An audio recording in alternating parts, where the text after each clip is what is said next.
ભાવનગર શહેરના કાળિયાબીડમાં આવેલ જ્ઞાનગુરુ વિદ્યાપીઠ દ્વારા જ્ઞાનગુરુ એજ્યુકેશન હબનું સફળ આયોજન કરવામાં આવ્યું હતું।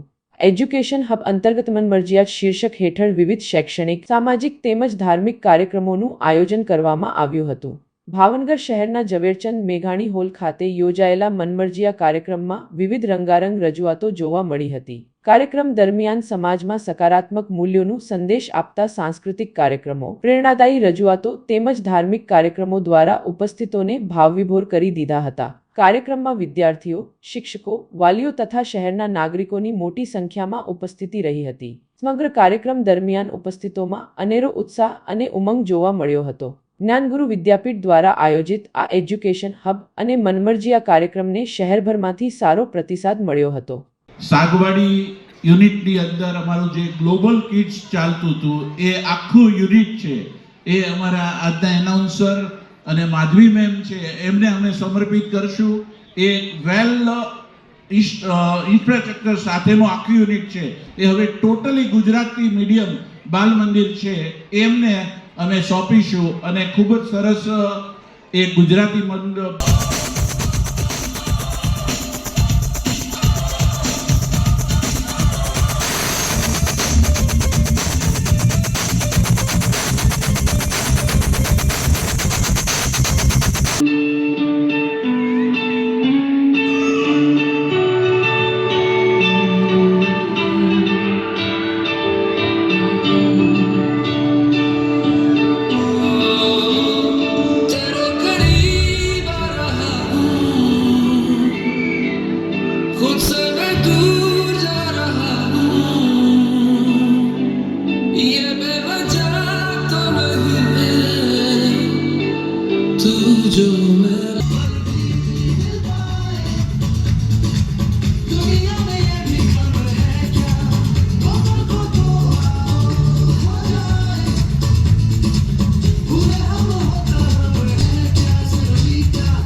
નમસ્કાર, હું મનહર રાઠોડ, સંચાલક MGT જ્ઞાનગુરુ એજ્યુકેશન હબ।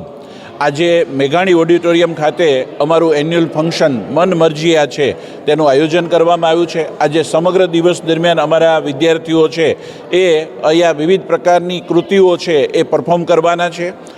આજનો અમારો મનમરજિયા કાર્યક્રમ છે એની અંદર સમગ્ર દિવસ દરમિયાન 950 કરતાં વધુ વિદ્યાર્થીઓ વિવિધ કૃતિઓની અંદર પાર્ટિસિપેટ થઈ રહ્યા છે। આ સાંસ્કૃતિક કાર્યક્રમ એ માત્ર એમનું એક સ્ટેજ પરફોર્મન્સ કે 5 મિનિટના સ્ટેજ પરફોર્મન્સ પૂરતું સીમિત હોતું નથી, પરંતુ બાળક એક સ્ટેજ ઉપર જ્યારે આવે છે ત્યારે તેની અંદર આત્મવિશ્વાસ જે ઊભો થાય છે એ આવતા દિવસોની અંદર એક પ્રબુદ્ધ નાગરિક અને એક શ્રેષ્ઠ નાગરિક છે એનું નિર્માણ કરે છે।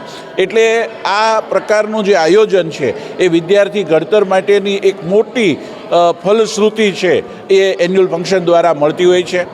આ અમારા મનમરજિયા કાર્યક્રમની અંદર નાટક, ગરબા, રાસ અને વિવિધ પ્રકારના માઇમ અને ખાસ આકર્ષક કહેવાય એવું અત્યારે નરેન્દ્રભાઈ મોદી સાહેબ જ્યારે 1000 વર્ષનું સોમનાથની ઉજવણી કરવા જઈ રહ્યા છે ત્યારે સોમનાથના હમીરજી છે એમના ઉપરની પણ અદ્ભુત કૃતિ છે વિદ્યાર્થીઓએ ખૂબ સરસ રીતે તૈયાર કરી છે। આ ઉપરાંત ઘણા બધા ભારતીય લોકો છે એનો શ્રદ્ધાનો વિષય એવા ખાટુ શ્યામની કૃતિ પણ બાળકોએ અદ્ભુત રીતે પ્રસ્તુત કરી છે અને બાળકો છે એ આજે પોતાની અંદરની જે આંતરિક શક્તિ છે એને ખીલવવા માટેનો જે અહીંયા પ્રયાસ કર્યો છે એના માટે તમામ બાળકોને અભિનંદન આપું છું।